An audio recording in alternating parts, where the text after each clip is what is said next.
말씀이 있는 교회, 그 말씀 전하는 교회, 말씀대로 살아가는 교회, 말씀의 빛 교회. 오늘은 믿음은 인정이다 라는 제목으로 함께 말씀을 나누려고 합니다. 제목을 정하는 게 쉽지 않았습니다. 믿음과 인정, 믿음과 인정의 관계, 인정, 믿음, 어찌됐든 믿음과 인정의 관계에 대해서 말씀을 나누려고 합니다. 성경이 말씀하는 믿음이 무엇인가에 관해서 말씀을 나눴고, 그리고 지난주에는 편협한 인식, 편협한 시각이 얼마나 우리의 말씀조차 왜곡시키고 신앙을 왜곡시키는 것인지에 대해서 함께 나눴죠. 사실은 왜곡된 신앙은 어쩌면 믿음이 아닐 수 있습니다. 그래서 왜곡된 신앙은 결국 믿음이 없는 것이다 라고 할 수 있겠습니다. 그렇다면 우리의 믿음은 과연 어떻게 나타나고 있는지, 그 원인이 무엇인지, 나의 믿음은 어떠한지 말씀을 통해서 살펴보는 그러한 은혜가 있기를 소망합니다. 아브라함이 나이가 많아서, 오늘 본문은 아마 잘 아는 이야기이실 거예요. 아브라함이 나이가 많아 늙자 그의 집의 모든 소유를 맡은 종을 자신의 고향으로 보내면서 아들 이삭의 아내감을 찾아오라고 부탁을 하죠. 부탁인지 명령인지 모르겠지만 어찌됐든 보냅니다. 사실 아브라함의 나이가 늙어라는 표현은 굳이 할 필요가 없죠. 이삭을 100세에 얻었는데 이삭이 장가들 때쯤 됐다고 해서 갑자기 늙은 건 아니겠죠. 원래 늙었으니까요. 근데 이제 어찌됐든 아들 이삭을 위해서 아내감을 얻어줘야 되겠는데, 이 가나안 땅, 자신들이 거주하는 가나안 땅이 아니라 자신이 떠나왔던 고향, 자기 족속에게서 아내감을 취하고 싶은 거예요. 그래서 자신의 집에 어쩌면 아들이 태어나기 전에 자신의 모든 소유를 물려주려고 했던 종이었을지도 모르겠습니다. 자신이 가장 신뢰하는 종에게 부탁을 하는 겁니다. 내 고향으로 가서 아들을 위해서 내 족속 중에서 며느리감을 좀 찾아와라 라고 부탁을 하죠. 자, 창세기 24장 4절입니다. 내 고향 내 족속에게로 가서 내 아들 이삭을 위하여 아내를 택하라. 근데 종이 아브라함에게 얘기하죠. 만약에 여자가 따라오려고 안 하면 어떻게 합니까? 그러면 이삭을 데리고 내가 갈까요? 그건 뭐냐면, 가지도 않았는데 종이 마치 여자가 안 오려고 한다라고 혹시라도 의심할 수도 있으니까 맹세까지 하면서, 그러면 만약에 안 오려 하면 이삭을 데리고 가서 구해올까요? 라고 묻는 겁니다. 근데 아브라함이 뭐라고 합니까? 강경하게 얘기하죠. 아니다. 이삭을 데리고 절대로 거기로 가지 말라고 얘기해요. 내 자손에게 이 땅을, 그러니까 가나안 땅을 내 자손에게 주겠다고 약속하신 하나님께서 너보다 사자를 먼저 앞서 보내실 거니까 염려하지 마. 네가 가면 반드시 이삭의 아내감을 만날 수 있을 테니까 그리로 가. 만약에 못 만나면 어쩔 수 없는 거야. 그렇더라도 이삭을 데리고 가지 말라라고 합니다. 그러자 이 아브라함의 늙은 종이 낙타 10필에다가 좋은 것을 잔뜩 싣고 아브라함의 고향으로 향하죠. 그래서 메소포다미아라고 하죠. 그래서 나홀의 성 우물 있는 데 도착을 해요. 그래서 우물 곁에다가, 성박 우물 곁에다가 낙이 10필을 무릎을 꿇려 놨겠죠. 근데 그때가 저녁 때다라고 성경이 기록하고 있습니다. 저녁 때가 되면 당시 그 사람들은 저녁 때 해가 져야 우물로 물을 기르러 나오죠. 워낙에 뜨거우니까 낮에는 못 나오는 거예요. 여자들이 물 기르러 물동이를 어깨에 메고 물을 기르러 나와요. 근데 종이 하나님께 한 가지를 기도합니다. 제발 저로 하여금 순조롭게 만나사 우리 주인에게 은혜를 베푸시옵소서라고 기도해요. 자, 오늘 본문 12절 말씀입니다. 그가 이르되 우리 주인 아브라함의 하나님 여호와여, 원하건대 오늘 나에게 순조롭게 만나게 하사 내 주인 아브라함에게 은혜를 베푸시옵소서. 그러니까 순조롭게 이삭의 아내감을 만날 수 있게 은혜를 베풀어 달라라고 기도하죠. 그리고 한 가지 사인을 요구합니다. 한 가지 표징을 구하죠. 조건을 내걸죠. 이러면 하겠습니다. 그게 뭐예요? 한 소녀가 물 기르러 나오는데 제가 그 소녀에게 나에게 좀 물을 마시게 달라, 물동이를 기울여서 나로 하여금 마시게 하라 하면 뭐라고 대답해요? 마시소서, 마시라. 그리고 또 하나 뭐예요? 나는 말도 안 했는데 그 소녀가 뭐예요? 낙타에게도 내가 마시게 하리이다 하면 이가 바로 그 소녀로 하나님께서 이삭의 아내로 준 여인인지 알겠나이다 라고 구하죠. 자, 오늘 본문 14절인데요. 이게 굉장히 중요한, 오늘 말씀에서 중요한 본문이니까 함께 다시 한 번만 읽어보겠습니다. 시작. 한 소녀에게 이르기를 청하건대 너는 물동이를 기울여 나로 마시게 하라 하리니 그의 대답이 마시라. 내가 당신의 낙타에게도 마시게 하리라 하면 그는 주께서 주의 종 이삭을 위하여 정하신 자라. 이로 말미암아 주께서 내 주인에게 은혜 베푸심을 내가 알겠나이다. 있을 만한 일인가요? 있을 수 없는 일인가요? 전혀 일어날 수 없는 일을 구한 건가요? 일어날 수 있는 일인가요? 네, 일어날 수 있는 일이죠. 근데 이 말을 마치기도 전에 리브가가 물을 길러 와요. 자, 15절입니다. 15절도 함께 한번 읽겠습니다. 자, 시작. 말을 마치기도 전에 리브가가 물동이를 어깨에 메고 나오니 그는 아브라함의 동생 나홀의 아내 밀가의 아들 부두엘의 소생이라. 그러니까 말을 마치기도 전에예요. 하나님, 나로 하여금 순조롭게 만나게 하십시오. 그리고 뭐예요? 내가 이러이러하겠습니다. 이러면 하나님이 주신 이삭의 아내감으로 여기겠습니다. 라고 이 말을 하고 있는데 말을 마치기도 전에 지금 리브가가 오는 거예요. 근데 기도를 마치기도 전에가 아니고요. 말을 마치기도 전에예요. 사실 이거는 기도죠. 아브라함의 늙은 종이 하나님께 하고 있는 기도인데 기도를 마치기도 전에 라고 하지 않고 말을 마치기도 전에 라고 표현한 거예요. 어쩌면 종이 혼잣말로 그냥 속으로 그러니까 간절하게 제발 이런 표징을 보여주십시오. 그러면 내가 믿겠습니다 라고 간절히 보여달라고 기도한 게 아니고요. 하나님 앞에 툭 그냥 던지는 거예요. 이러면 하나님 내가 표징으로 알겠습니다 라고 간구, 말, 그냥 혼자 기도 그러고 있는 거예요. 아, 이러면 내가 사인으로 알겠습니다. 표징으로 알겠습니다 정도. 이제 말을 마치기도 전에 한 소녀가 물동이를 메고 오는 거예요. 그래서 그러더니 딱 봤더니 뭐예요?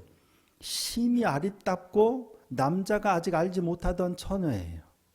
근데 이 처녀가 물동이를 가지고 우물로 내려가서 물을 길어서 올라오는데 이 종이 마주 달려가죠. 그리고 나로 하여금 마시게 하라. 물동이를 기울여 나로 하여금 마시게 하라 했더니 놀랍게도 이 처녀가 자기가 구했던 표징대로 하는 거죠. 마시소서 하고 내가 내려가서 당신의 낙타에게도 물을 길어다가 배불리 먹게 하였나이다. 실제로 자기가 하나님께 지금 좀 전에 구했던 표징 그대로 하는 거예요. 응답인가요? 아닌가요? 여러분이 생각할 때는 응답인 것 같아요? 아닌 것 같아요? 하나님이 사인을 하셨어요? 안 하셨어요? 안 했을까요? 하셨잖아요. 내가 하나님 사인해 주세요 하고 내밀었는데 하나님이 그대로 바로 말을 마치기도 전에 사인을 해 주신 거 아니에요. 내가 구했던 대로 응답해 주신 거잖아요. 그러니까 이 종이 리브가를 묵묵히 주목해 봅니다. 주목한다는 건 자세히 들여다보는 거예요. 그러니까 하나님께서 과연 평탄한 길을 주신 게 맞는지, 그래요. 진짜 하나님이 사인하신 게 맞는지, 응답하신 게 맞는지 자세히 보고 있는 거예요. 그리고 낙타가 물을 다 먹으니까 리브가에게 가서 물어봅니다. 누구의 딸이냐? 너희 집에 유숙할 곳이 있느냐? 물어봐요. 근데 누구 딸이라 그래요? 나홀의 아들 부두엘의 소생이라고 그래요. 그거 뭐예요? 나홀이 누구예요? 아브라함의 24절 말씀인데요. 그 여자가 그에게 이르되 나는 밀가가 나홀에게서 낳은 아들 부두엘의 딸이니이다예요. 그러니까 나홀은 데라의 아들이죠. 데라가 낳은 아들이 누구예요? 아브람, 나홀, 하란. 하란은 먼저 죽죠. 그 하란의 딸이 밀가예요. 근데 나홀이 밀가와 결혼했어요. 그러니까 나홀은 아브라함의 동생이에요. 그리고 아브라함의 조카와 결혼해서 태어난 아들이 부두엘이고 그의 딸이 리브가예요. 그러니까 아브라함의 족속이 맞잖아요. 그러니까 아브라함이 자신의 고향으로 가서 자기 족속 중에서 택하라고 했는데 자기가 구했던 표징도 이루어졌지. 사인을 받았지. 더군다나 아브라함의 족속이지. 그러니까 종이 이게 하나님의 응답이구나 확신하고 하나님께 경배하고 머리를 숙여 경배하고 하나님을 찬양하죠. 자, 오늘 본문 27절 말씀입니다. 이르되 나의 주인 아브라함의 하나님 여호와를 찬양하나이다. 나의 주인에게 주의 사랑과 성실을 그치지 아니하셨사오며 여호와께서 길에서 나를 인도하사 내 주인의 동생 집에 이르게 하셨나이다 하니라.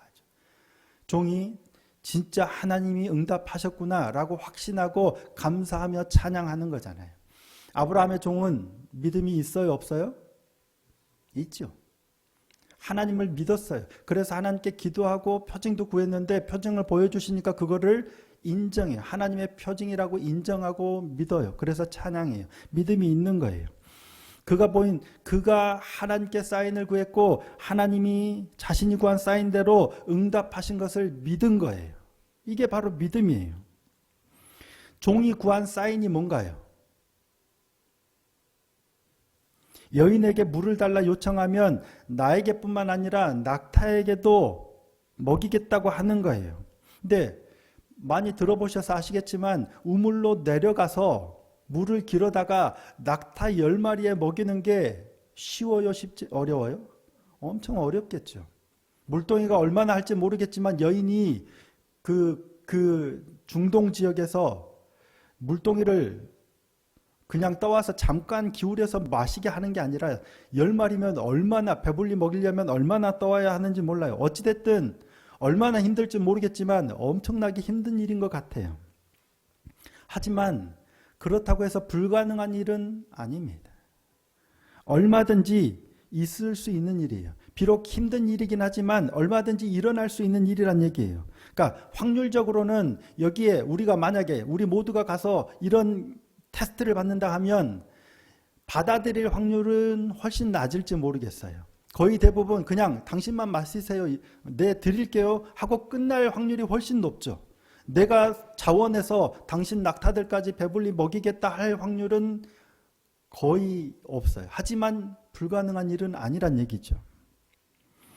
지금 이 아브라함의 늙은 종이 구한 표징은 불가능한 표징이 아니란 말씀입니다. 기드온이 하나님께 구했던 표징처럼 있을 수 없는 일이 일어난 게 아니죠. 기드온이 뭘 구했어요? 타작마당에 다 마른데 여기 놔둔 양털 뭉치만 이슬이 내리게 하십시오. 짰더니 그릇 한가득이야. 다음 날은 이번에는 양털 뭉치만 마르고 다른 데 이슬이 내리게 하십시오. 그렇게 그대로 그 말씀 그대로 하시잖아요. 그거는 있을 수 있는 일이에요? 있을 수 없는 일이에요? 자연적으로는 일어날 수 없는 일입니다. 그러니까 하나님께서 응답하셨다는 사실을 인정할 수밖에 없는 응답이에요. 근데 오늘 종이 구한 표징은 뭐예요? 일어날 수 있어요. 하나님이 응답하셨다라고 할 수도 있지만 우연히 됐다라고 생각할 수도 있는 표징이란 말씀이에요. 그러니까 아브라함의 종이 구한 표징은 그런 거예요. 얼마든지 일어날 수 있어요. 비록 쉽지 않은 일이지만 얼마든지 일어날 수 있는 일이란 얘기예요. 그랬을 때 우리는 어때요? 아, 이게 정말 하나님의 응답이다 라고 받아들이면 좋을 텐데 문제는 그렇지 않을 때가 많다는 얘기예요. 있을 수도 있는 일 아니야? 우연히 된 일 아니야? 라고 의심할 수 있어요. 언제 그럴까요? 내가 바라는 것과 반대가 될 때 그렇습니다. 내가 바라던 대로 되면 이게 하나님의 응답이구나 라고 확신하기가 쉬운데 그렇지 않으면 이거 아니야 이렇게 부인할 수 우연히 된 거 아니야 라고 의심할 수 있는 확률이 높아요. 근데 제가 오늘 이 말씀을 드리는 건 내가 원하는 대로 됐어도 의심이 되더라고요. 하나님이 표징을 주셨는데도 의심이 돼요. 이게 맞나? 아브라함의 종이 구한 표징은 자신의 주인의 아들의 아내감으로 이런 여인이었으면 좋겠다라고 구한 거예요. 낯선 이방인에게 물을 기울여 따라준다는 것. 그러니까 낯선 이방인도 환대할 수 있는 여인. 더군다나 스스로 물을 길어서 낙타를 배불리게 먹일 만큼 넉넉한 넓은 마음을 가진 사람, 거기에다가 부지런해야 가능하죠. 성실해야 가능하죠. 건강해야 또 가능하죠. 그러니까 그런 아내감을 달라라고 요구했어요. 그런 여인이 흔치 않을지는 모르지만, 여기에 보니까 흔하네요. 저쪽에는 안 흔할 거예요. 흔치 않을지 모르지만 얼마든지 존재하며 만날 수 있는 그런 여인이, 그런 표징을 구했다는 거예요. 그런데 그 표징을 하나님께서 사인을 딱 해서 주셨는데 종은 그걸 받아들였다, 인정한 거예요. 아, 이게 하나님의 응답이구나 라고 인정했다라는 겁니다. 자, 21절입니다. 그 사람이 그를 묵묵히 주목하며 여호와께서 과연 평탄한 길을 주신 여부를 알고자 하더니, 아, 사인이 맞구나. 근데 정말 맞나? 다시 한번 주목해서 본 거죠. 다시 한번 강조해서 말씀드리지만 이 일은 얼마든지 일어날 수 있는 일이었다는 거예요. 그러니까 그 말은 뭐냐면 얼마든지 우연으로 치부해버릴 수도 있는 사건이었다는 얘기예요. 응답이, 내가 구한 표징대로 응답이 이루어졌지만 내가 원하는 것과 방향이 다를 때 우리는 우연일 뿐이라며 그 결과를 외면할 때가 많아요. 일례로 제비뽑기라는 게 있죠. 제가 여러 번 설교에서도 이 말씀을 드렸는데, 가장 믿음이 없어 보이는 행위지만 가장 믿음을 요하는 행위가 바로 제비뽑기입니다. 여러분도 나중에 필요하면 해보세요. 근데 기도하시고 해야 되는데 얼마나 나의 믿음을 요구하는 행위인지 모릅니다. 제가 이곳에 개척을 할지 광주에 개척을 할지 기도하다가 답을 얻었는데 안 되겠어요. 그래서 기도하고 제비뽑기에서 여기 온 거잖아요. 우스우시죠. 근데 그만큼 믿음을 요구하는 게 제비뽑기입니다. 제비 뽑았다고 제가 한 번에 아, 그래, 부산 맞네요, 하나님의 응답이시네요 했을까요? 못합니다. 아니, 저는 왜 광주로 가고 싶은, 지금도 있으니까요. 이거 아닌가 보다. 뽑아서 기도하고 금식까지 해놓고 뽑아놓고는 맞다고 했는데 그날 밤에 또 흔들려요. 왜? 나는 내가 원하는 결과가 아니니까. 내가 원하는 결과가 나오면 모르지만 원하지 않는 결과가 나오면 그것이 하나님의 뜻이라 받아들이는 게 너무 어려워요. 그래서 믿음을 요구하는 거예요. 단순히 짜장면을 먹을 것인가 짬뽕을 먹을 것인가 제비 뽑는 거는 문제가 아니겠죠. 근데 그것도 문제잖아요. 짜장면 나오면 뭐예요? 짬뽕 먹고 싶어. 그것도 그런데 하물며 나의 목숨이 걸린 일이라면 제비 뽑기로 인정하시겠어요? 근데 성경에 나온 무수한 사건들을 보면 인정해요. 하나님의 뜻이다. 그래서 죽임도 당하죠. 아간도 죽고 요나도 나 바다에 던지라고 하고, 많은 경우, 심지어는 예수님의 사도를 뽑는데도 제비 뽑기로 하잖아요. 하나님의 뜻임을 인정하기 때문이에요. 엄청난 믿음을 요구하죠. 근데 그 믿음은 내가 인정하느냐 안 하느냐예요. 얼마든지 아니라고 부인할 수 있는 여건이 되는 거예요. 사울왕의 아들 요나단 아시죠? 블레셋과 전쟁이에요. 근데 이스라엘이 엄청 불리해요. 골리앗 때문에 어찌 해보지도 못해요. 아무도 나가지 못하는데 요나단이 하루는 자기 무기를 든 소년 데리고 나갑니다. 전쟁은 사람의 많고 적음이 아니다. 여호와께 달린 거다. 우리 가자. 그리고 무기 든 소년하고 가요. 블레셋 앞에 나타나니까 블레셋 사람들이 보고 조롱하죠. 근데 요나단이 자기 무기를 든 소년에게 한 가지를 제안해요.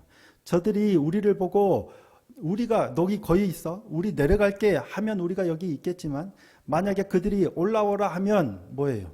하나님께서 저들을 우리에게 넘겨주신 거니까 올라가자 라고 얘기해요. 표징을 구한 거죠. 올라오라. 이게 표징이 돼요, 안 돼요? 될까요, 안 될까요? 둘 중에 하나잖아요. 가만히 있어, 우리가 갈게. 올라와. 둘 중에 하나잖아요. 이게 무슨 표징이에요? 근데 요나단은 그걸 표징으로 받아들이죠. 자, 사무엘상 14장 10절입니다. 자, 그들이 만일 말하기를 우리에게로 올라오라 하면 우리가 올라갈 것은 여호와께서 그들을 우리 손에 넘기셨음이니 이것이 우리에게 표징이 되리라 하고, 그리고 실제로 그들이 올라오라고 하니까 기어서, 손발로 기어서 올라가서 그들을 치잖아요. 저 같았으면 안 그랬을 것 같아요. 올라오라고 한다고 힘 빠지게 어떻게 거기로 올라가서 에이 아니야 잘못 들었겠지. 그러고 도망가지 않았을까 싶은데 요나단은 실제로 올라갑니다. 자, 사무엘상 14장 12절입니다. 그 부대 사람들이 요나단과 그의 무기를 든 자에게 이르되 우리에게로 올라오라 너희에게 보여줄 것이 있느니라 한지라. 요나단이 자기의 무기를 든 자에게 이르되 나를 따라 올라오라 여호와께서 그들을 이스라엘의 손에 넘기셨느니라. 그냥 그들이 올라오라고만 했는데 여호와께서 그들을 넘기셨느니라. 우리 손에 넘기셨다고 진짜로 올라가서 싸움을 하는 거예요. 그게 어떻게 하나님의 표징이라고 받아들일 수 있냐고요. 둘 중에 하나인데. 요나단은 그것이 하나님의 표징이라고 확신하고 기어 올라가서 그들을 물리쳤어요.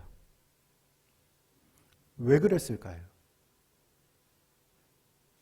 요나단이 왜 그랬을까요? 그게 자기가 구한 거기 때문이에요. 내가 하나님께 구했잖아요. 근데 그대로 됐어요. 그러니까 믿었어요. 인정한 거예요. 내가 그렇게 안 구했다면 우연으로 치부할 수 있죠. 근데 내가 하나님께 구했잖아요. 표징으로 구했어요. 그러니까 표징이 나타나니까 그대로 그걸 그냥 받아들여버리는, 인정해버리는 거예요. 얼마나 놀라운 믿음이에요. 얼마든지 우연으로 치부해버릴 수 있는 일인데 자신이 내가 기도한 대로 일이 이루어질 때 그게 하나님의 응답이다라고 인정하는 것, 엄청난 믿음이 요구되는 겁니다. 사실 제가 이 말씀을 드릴까 말까 엄청 고민이 많이 됐는데 부담 갖지 말고 들으시면 좋겠습니다. 제가 이제 2년이 됐는데요. 성도님들은 잘 이렇게 안 오시고 교회는 나아질 것 같지 않고 그래도 이제 어찌됐든 제가 해야 될 일을 하고 있는데 공교롭게도 누군가가 저를 또 이렇게 다른 교회를 소개를 시켜 주셨어요.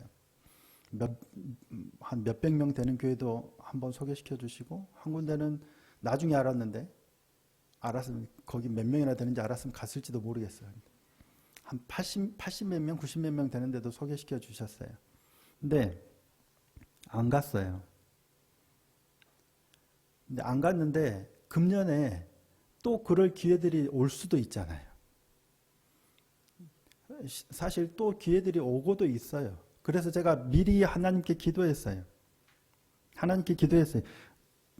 제가 정말 계속 여기서 사역하는 게 하나님 뜻이 맞습니까? 이곳에 개척하게 하신 것도 하나님 뜻이었는데 계속 여기서 사역하는 게 맞습니까? 그러면 표징을 보여주십시오. 근데 2주년이 되기 전까지 딱 2가정을 일단 보내주십시오. 라고 아브라함의 종처럼 기도했어요. 막 표징 막 보여주세요. 꼭 하지 않고 그냥 슬쩍 지나가듯 이렇게. 근데 작년 말에 그랬는데 2달이 다 돼가는데 아무도 안 와요. 올 기미가 없어. 그러니까 장로님이 오신다는 얘기는 들었고 이제 2가정을 더 보내주시라고 했는데 기미가 없어요. 근데 아시죠? 2월 마지막 주, 그러니까 그 다음 주가 2주년인데 2월 마지막 주에 2가정이 오셨어요. 저도 뭐 등록하게 이런 말을 안 하고 일단 2가정이 오시게. 그때 진짜 2가정이 오셨어. 이걸 제가 사인으로 받아야 돼요, 말아야 돼요, 주목해서 보는 거예요. 근데 이게 그러니까 저의 믿음을 테스트하시는 거예요. 여러분이 등록을 하느냐 안 하느냐가 아니라 하나님의 내가 구한 사인에 응답으로 받느냐 아니냐 저의 믿음을 요구하시는 거예요. 이게 쉽지 않은 일이에요. 이걸 믿음으로 제가 고민했어요. 이걸 해놓고 더 좋은 데서 내게 제안이 들어오면 어떡하지? 그런 건 아니지만 쉽지 않은 거예요. 그러니까 참 그러니까 믿음이라는 게 그렇구나. 내가 하나님의 사인으로 내가 인정하느냐 아니면 그냥 우연히 진짜 우연히 얼마든지 그럴 수 있잖아요.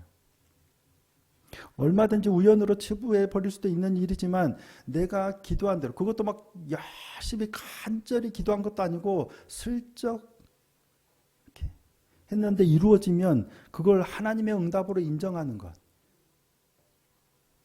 그게 믿음이에요. 사도 바울이 믿음을 인정이라고 고백합니다. 자, 사도행전 16장 9절 10절입니다.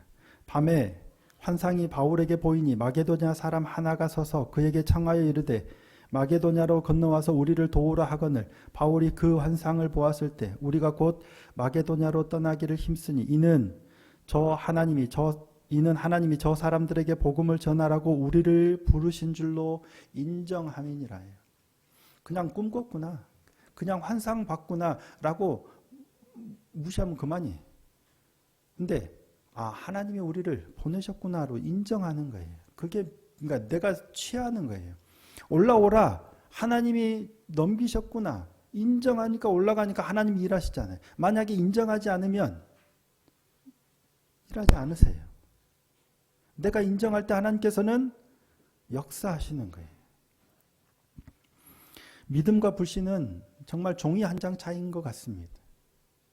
우리에게 일어난 일들을 그저 우연으로 치부해 버릴 것이냐, 아니면 하나님의 철저한 계획과 섭리 가운데 있느냐, 그냥 이렇게 명제로 놓고 보면 너무 분명한데 우리 실제 현실에서는 종이 한 장 차이예요. 얼마든지 그냥 우연히 된 일이지 뭐 하고 얼마든지 할 수 있는 거란 얘기예요. 하지만 우연이 아니라 내가 기도한 대로 하나님이 응답하셨다라고 믿음으로 인정하는 거예요. 그게 믿음입니다. 근데 그 선택이 우리에게 달렸어요. 하나님께 달린 게 아니라 이걸 믿음으로 인정하느냐 우연으로 치부하느냐의 선택은 우리에게 달렸는데 그 선택이 우리의 믿음을 결정해요. 그 믿음이 우리의 생사를 결정합니다. 나의 확신이 아니라 이 인정이 내가 구원함을 얻느냐 얻지 못하느냐 생사를 결정한다고요. 기도원처럼 확실한 표징을 어떨 때는 우리가 구하기도 하죠. 그게 필요할 때도 있어요. 하나님께서 그러한 표징을, 거부할 수 없는 표징을 주시기도 해요. 그럴 때도 우리는 두려워서 또 막 이렇게 하잖아요. 하지만 흘려 지나가는 듯한 이런 표징을 구할 때도 믿음으로 인정할 수 있는 저와 여러분이 되기를 소원합니다. 근데 어쩌면 이게 훨씬 더 큰 믿음을 요구하는 거예요. 언제 가능할까요? 이런 경험들이 쌓여야 돼요. 자꾸 별거 아니지만 하기로 했어. 하나님을 인정하고 하기로 해서 그러면 하는 거예요. 실패해도 또 해. 또 안 돼도 또 해. 근데 이런 경험들이 쌓이다 보면 요나단처럼 되겠죠. 그 요나단은 영안이 열려서 다윗을 보고 다윗과 깊이 사랑에 빠진 게 다윗 안에 있는 하나님과 자기 안에 있는 하나님이 같다는 걸 본 거죠. 그래서 그런 사랑에 빠진 거죠. 그만큼 믿음이 쌓였던 것 아닌가 싶습니다. 저와 여러분도 사소한 선택이고 사소한 결정일지 모르지만 내가 하나님 앞에 구했던 사인들이 일어난다면 무시하지 마시고 인정하고 또 그 말씀에 따라서 순종할 수 있는, 그래야므로 우리의 믿음이 자라서 하나님의 살아계심과 역사하심을 늘 경험하는 그런 참된 믿음의 삶이 되기를 소원하고 축복합니다. 그를 통해서 우리도 자라고 하나님의 나라도 확장되어가는 복된 믿음의 삶이 될 수 있기를 예수님의 이름으로 축복합니다.